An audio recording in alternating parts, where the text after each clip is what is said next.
వి gold trusted gold buyers. మీరు తాకట్టు పెట్టిన బంగారాన్ని విడిపించి ఈ రోజు ఉన్న మార్కెట్ ధరకు కొనబడును. సాధారణంగా నిబంధనల ప్రకారం ఏం పెడతారండి భోజనాలు? మటన్, చికెన్, ఫిష్ అంటారు, వాస్తవం? ఫిష్ ఉండదండి.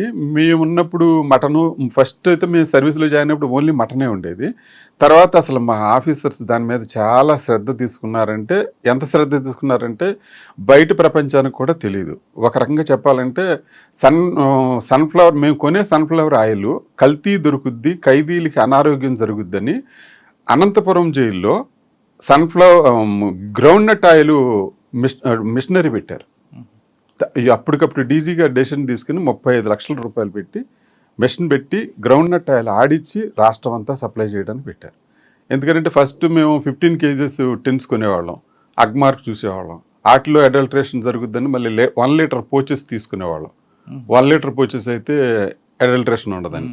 దాని తర్వాత ఫెడ్కా నుంచి తీసుకోవాలని చూసాం. ఫెడ్కా నుంచి తీసుకుంటే అది కూడా కొంచెం పేపర్లో దాని మీద కూడా కొంచెం సరిగ్గా జరగట్లేదని వచ్చింది. దాని తర్వాత అది కూడా మానేసి సొంతంగా మిల్లు పెట్టి వీళ్ళకి మంచి ఆయిల్ పంపించాలి, ఎందుకంటే అనారోగ్యం జరగకూడదని.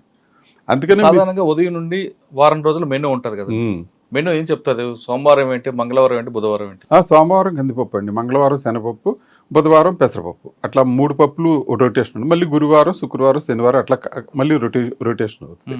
ఒక సండే ఏమో ఫస్ట్లో నేను సర్వీస్లో జాయిన్ అయినప్పుడు మటన్ ఒకటే పెట్టేవాళ్ళు, చికెన్ ఉండేది కాదు. తర్వాత మటన్ వల్ల మళ్ళీ కొలెస్ట్రాల్ పెరిగి మళ్ళీ వీళ్ళ ఆరోగ్యం దెబ్బతిని హార్ట్ అటాక్లు వస్తున్నాయని వీళ్ళందరూ కూడా డిసైడ్ చేసుకుని ఒక వారం మటన్, ఒక వారం చికెన్ పెడుతున్నారు. పాలు ఎప్పుడు ఇస్తారండి? స్వీట్స్ కానీ పాలు అంటే స్పెషల్ డైట్ కింద ఎవరికైనా టీబీ రోగులు కానీ వాళ్ళకి కానీ ఇస్తారు. అంతేగాని పాలు స్పెసిఫిక్గా ఖైదీలకి ఎవరు. అనారోగ్యం కలిగి డాక్టర్ రికమెండ్ చేస్తే కోడిగుడ్డు మెనూలు తర్వాత ఏం చేశారంటే బుధవారం కోడిగుడ్డు మెనూలో చేంజ్ చేశారు. మేము సర్వీస్లో ఉన్నప్పుడు లేదు కోడిగుడ్డు, తర్వాతే మెనూలో ఇంప్లిమెంట్ చేశారు. డైరెక్టర్ జనరల్ ఆఫ్ ప్రెజెన్స్ చాలా వరకు కూడా చాలా ఆలోచన చేసి తరతరాల నుంచి ఉన్న బ్రిటిష్ వాళ్ళ దగ్గర నుంచి ఉన్న మెనూని మార్చుకుంటా ఒక్కొక్క ఆఫీసరు జైలు ఇన్ఫ్రాస్ట్రక్చర్ మార్చడానికి అయితే చల్లపల్లి జైలు ఎంవి కృష్ణారావు గారి దగ్గర ఉండి దాన్ని అంతా ప్లాన్ చేసి ఇంత జైలు ఎలా ఉండాలని ఆయన కళల రూపం అది చల్లపల్లి జైలు. స్వీట్స్ ఎప్పుడు ఇస్తారండి? స్వీట్స్ ఫెస్టివల్స్కి ఇస్తారండి. ఫెస్టివల్స్కి ఇస్తారు. ప్రిస్క్రైబ్డ్ ఫెస్టివల్ ఉంటుంది. ఆ ఫెస్టివల్లో 200 గ్రాములు లడ్డు తయారు చేసి ఇస్తారు. కానీ బయట నుంచి ఫుడ్ తెచ్చుకోవచ్చు, డబ్బులు ఇస్తే బిర్యానీ కూడా దొరుకుతుంది అంటారు, వాస్తవం? లేదండి, ఎట్లా చేస్తారు, ఎట్లా అవుతుంది? ఎన్నో దాటి లోపలికి వెళ్ళాలి. ఎదురు మెయిన్ గేట్ ఉంటుంది, తర్వాత వార్డు లోపల గేట్ ఉంటుంది. ఇన్ని చెకింగ్లో ఎక్కడా లోపల లేకుండా ఉండకుండా ఫైనల్గా చేరదు. కానీ కొంతమంది ఖైదీలకి అంటే యూటీ ప్రిజనర్స్ కూడా వాళ్ళ వంట వాళ్ళు చేసుకోవచ్చు.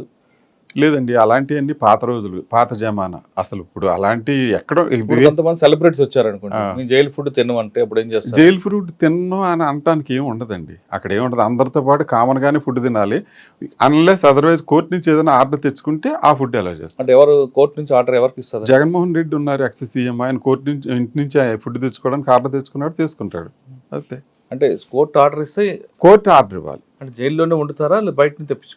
వాళ్ళకి బయట నుంచి అవుట్ సైడ్ ఫుడ్ అలౌ చేశారండి. Court order. సెలబ్రిటీస్ వస్తుంటారు, వాళ్ళు మేము జైలు ఫుడ్ తినం, బయట నుంచి బ్రెడ్ జామ్ తెచ్చుకుంటాం. బ్రెడ్ అలౌడ్ అండి, bread allowed, banana allowed, apples allowed, అవి అలౌడే, బిస్కెట్స్ అలౌడ్. కానీ గంజా, సిగరెట్ ఆ సిగరెట్ మేము వెళ్ళిన సర్వీస్ కొత్తలో అయితే లోపల క్యాంటీన్లో అమ్మేవారు సిగరెట్లు. కానీ సబ్సిక్వెంట్గా అది స్మోక్ ఫ్రీ జోన్ చేసేసారు జైల్స్ని. దానివల్ల లోపల సిగరెట్ తాగకూడదు. ఓకే, సిగరెట్ బీడి డబ్బులు ఇస్తే మందు కూడా లోపలికి వస్తుంది అంటారు, వాస్తవం? లేదండి, వాళ్ళు ఎన్నో ప్రయత్నాలు చేస్తారు సార్. గంజాయి తేవడానికి ప్రయత్నం చేస్తారు, మందు తేవడానికి ప్రయత్నం చేస్తారు, వాళ్ళు రకరకాల ప్రయత్నాలు చేస్తారు, అన్ని ప్రయత్నాలు చేస్తారు. ఒకసారి అయితే నేను విజయవాడ జిల్లా జైల్లో ఉండగానే ఒక అతను బిస్లరీ మినరల్ వాటర్ బాటిల్ తెచ్చుకున్నాడు. ఏంటి బాటిల్ ఈడికి టాలీ అవ్వట్లేదు, బిస్లరీ మినరల్ వాటర్ బాటిల్ తాగేవాళ్ళు లేడు, ఏంటి అంటే, ఏంటి సార్ మేము కూలింగ్ వాటర్ బయటకు వెళ్ళి ఎండలో ఎలా మండిపోతున్నాయి సార్, ఒక బాటిల్ మంచినీళ్ళు తెచ్చుకున్నాం సార్, ఇంకా కొంచెం మిగిలి సార్, లోపల తెచ్చి తాగకూడదా సార్ నన్ను అడిగాడు. ఏంటి ఇలా మాట్లాడుతున్నాడు ఏంటంటే తీరా చూసాడు జిన్ను తెచ్చుకున్నాడా? మీరేం చేశారు వాడికి పనిష్మెంట్? అదే వాటితో రాయించుకుని పనిష్మెంట్ అంటే ఉంటుంది. పనిష్మెంట్ కూడా ప్రిస్క్రైబ్డ్ పనిష్మెంట్లు ఉంటాయి. ఏదో సెపరేటు కన్ఫైన్మెంటు, ఇంటర్వ్యూలు ఆపటం అట్లాంటివి ఉంటాయి. మాన్యువల్లోనే ప్రిస్క్రైబ్డ్, ఆ ప్రిస్క్రైబ్డ్ ప్రకారం ఇస్తారు. రేషన్ కటింగ్ రేషన్ కటింగ్ అంత చేయదు, ములాఖత్ కటింగ్ మొలాఖత్ కటింగ్ ఉంటుంది, మొలాఖత్ కటింగ్ ఉంటుంది. సార్ ఇప్పుడు మందు దొరకదని మీరు చెప్తున్నారు, కానీ గంజా దొరకదని మీరు చెప్తున్నారు. కానీ మీ ఆఫీసర్లు సడన్ గా రైడ్ చేసి గంజా ప్యాకెట్లు దొరుకుతాయి, సెల్ ఫోన్లు కూడా కుప్పలు కుప్పలు దొరుకుతుంటాయి, అది ఎలా సాధ్యం ఉంటాయి? సెల్ ఫోన్లు దొరకటం అంటే మనం ఎంత భద్రతా పరంగా ఎన్ని జాగ్రత్తలు తీసుకున్నా వాళ్ళ మెంటాలిటీ ప్రకారం వాళ్ళు చేయాలని చూస్తారు. క్లాస్లో టీచర్ పాఠాలు అందరికీ సమానంగానే చెప్తాడు. ఒకటి ఫస్ట్ క్లాస్ వస్తే, ఒకటి సెకండ్ క్లాస్ వస్తే, ఒకటి ఫెయిల్ అవుతాడు, ఒకడు ఆ క్లాస్ కూడా బంకు కొట్టి వెళ్ళిపోతాడు. అందరికీ టీచర్ చెప్పేది ఒకటే కదా, అట్లాగే మేము చెప్పేది కూడా ఒకటే, మేము చేసే పద్ధతి కూడా ఒకటే. కానీ దాన్ని రిసీవ్ చేసుకొనటం కానీ దానికి ఏమైనా కొత్త కోణాలు ఎత్తికేవాళ్ళు కానీ వాళ్ళు ఉంటానే ఉంటారు. సమాజంలో ఎట్లా ఉంటారు, సమాజంలో ఉన్న మనుషులే కదా జైలుకి వచ్చేది కూడా. వాళ్ళు సమాజంలో ఎట్లా ట్రై చేస్తారు, ఇప్పుడు ట్రాఫిక్ సిగ్నల్ దగ్గర ఆగాలి, ఆక్కోకుండా జంప్ చేయటం ఎట్లాగా, నెంబర్ ప్లేట్ కనపడుకోకుండా చున్నీ వేయటం ఎలాగా, ఎట్లా చేస్తారు. హెల్మెట్ పెట్టుకోరు, హెల్మెట్ పెట్టుకోరు, లేకపోతే హ్యాండిల్ పెడతాడు, పోలీస్ కనపడితే హ్యాండిల్ పెడతాడు, నెత్తి తగిలించుకుంటారు. ఎట్లాగా బయట మనుషులు ఎట్లా ఉంటారు, జైల్లో కూడా అట్లాగే ఉంటారు. కానీ ఖైదీలకి పరివర్తన తేడానికి ఉంది కాబట్టి ప్రతి వ్యక్తి మీద మీ ఫోకస్ ఉండాలి కదా. ఉంటుందండి, ఉంటుంది. అట్లాగే చేస్తాము. అట్లాగే వీళ్ళకి యోగా నేర్పించడం కానీ, లిటరేచర్ అక్షరాలు నేర్పడం కానీ ఇవన్నీ చేస్తాం. అన్నిటికీ ప్రణాళిక. ఎక్కడి నుంచి దొరుకుతాయండి సెల్ ఫోన్లు? సెల్ ఫోన్లు అంటే ఇంక అన్నిటికీ ఒకసారి ఇప్పుడు మేము మీకు ఎట్లా అంటే చెప్తా. ఒకడెవడో కాల్గేట్ టూత్ పౌడర్ పట్టుకొచ్చాడు, టూత్ పౌడర్ ఎవరు వాడలేదు ఎప్పుడు, కాల్గేట్ టూత్ పౌడర్ ఎలా వచ్చింది అని మేము చూసి ఇట్లా అనేదికల్లా వీ ఫీల్ సమ్ డిఫరెన్స్. ఏంటని తీరా చూస్తాడు, అందులో గంజాయి ఉంది. గంజాయి మరి కాల్గేట్ టూత్ పౌడర్ కదా వాళ్ళు పంపించేస్తే అయిపోద్ది కదా. బ్రెడ్ కూడా ఏం చేస్తారంటే, బ్రెడ్ పంపించినా కానీ వాళ్ళు ఏమైనా చేస్తారని ఇలా నొక్కి ప్రెస్ చేసి పంపిస్తాం. బ్రెడ్లో కూడా చేస్తారు. బ్రెడ్ అనే బిస్కెట్ ప్యాకెట్ ఉందనుకోండి, బిస్కెట్ ప్యాకెట్లో కట్ చేసేసి లోపల 2-3 బిస్కెట్లు తీసేసి లోపల పెట్టేసి పైన పెవికాలతో పెట్టి అంటించి పంపిస్తారు. మేము మళ్ళీ అది చూడాలి చక్కగా, ఏం బరువు తేడా ఉందా లేదా. ఇన్ని జాగ్రత్తలు తీసుకుంటేనే కానీ మీలాంటి వాళ్ళ దగ్గర మేము సమాధానం చెప్పలేం. కానీ సెల్ ఫోన్లో సాక్స్లోని షూస్లో కూడా పెట్టుకుని వస్తుంటారు కదండి సార్. ఎయిర్పోర్ట్లోనే జరుగుతుంటాయి సార్. ఎయిర్పోర్ట్ కూడా మీరు పకడ్బందీగానే ఉన్నదే వ్యవస్థ, జైలు లాగానే పకడ్బందీగా ఉన్న వ్యవస్థ. ఎయిర్పోర్ట్లో వచ్చిన దానికి కూడా అట్లాగే ఉంటుంది. మనం శతవిధాలా మనం ట్రై చేస్తాం, వాళ్ళు శతవిధాలా ట్రై చేస్తాం లోపల రావడం. కానీ కింద చుట్టుపక్కల ఉన్న కొంతమంది సిబ్బంది సహకారం లేకుండా జరగదనేది.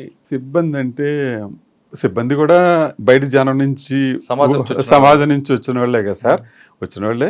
కానీ ఏంటంటే వాళ్ళ మీద మేము పర్యవేక్షణ అయితే ఉంటుంది. ఎందుకనంటే తప్పు కింద సిబ్బంది చేసినా కానీ పైయోళ్ళ రెస్పాన్సిబిలిటీ, పైయోళ్లే సమాధానం చెప్పుకోవాలి కాబట్టి నిరంతరం మా జాగ్రత్త అయితే మేము తీసుకుంటాం. కానీ జైల్లో ఉన్న సిబ్బంది ఎక్కువ ములాఖాతుల దగ్గరే ఎక్కువ పంచడానికి ఇష్టపడతారు, గేట్ల దగ్గర పనిచేసి ఇష్టపడతారు. కానీ రౌండ్స్లో కానీ లోపల కానీ సెంట్రిక్ కానీ ఎక్కువ ఇష్టపడరు అంటారు. ఎందుకంటే నాకైతే ఇప్పుడు వరకు అలాంటిది ఏం తగల. ములాఖాత్ డబ్బులు వస్తాయన్నా? నాకైతే అలాగే ఏం తగల. అంటే మా దగ్గర కూడా రాస్టర్ ఉంటుంది. రాస్టర్ ప్రకారం ఇవాళ గేట్ చేస్తే లోపల రౌండ్ ఉంటుంది, ఓ రోజు డే అయితే ఒక రోజు నైట్ ఉంటుంది. ఆ రాస్టర్ ప్రకారం చేస్తాం. మనం రాస్టర్ ఎప్పుడైతే దాన్ని డీవియేషన్ చేసామో కింద స్టాఫ్ మళ్ళీ ప్రశ్నించడానికి అవకాశం ఉంటుంది. రాస్టర్ డీవియేషన్ చేయకోకుండా ఉంటే దానికి అట్లా ఏం అడగటానికి ఉండదు కదా. ఓకే.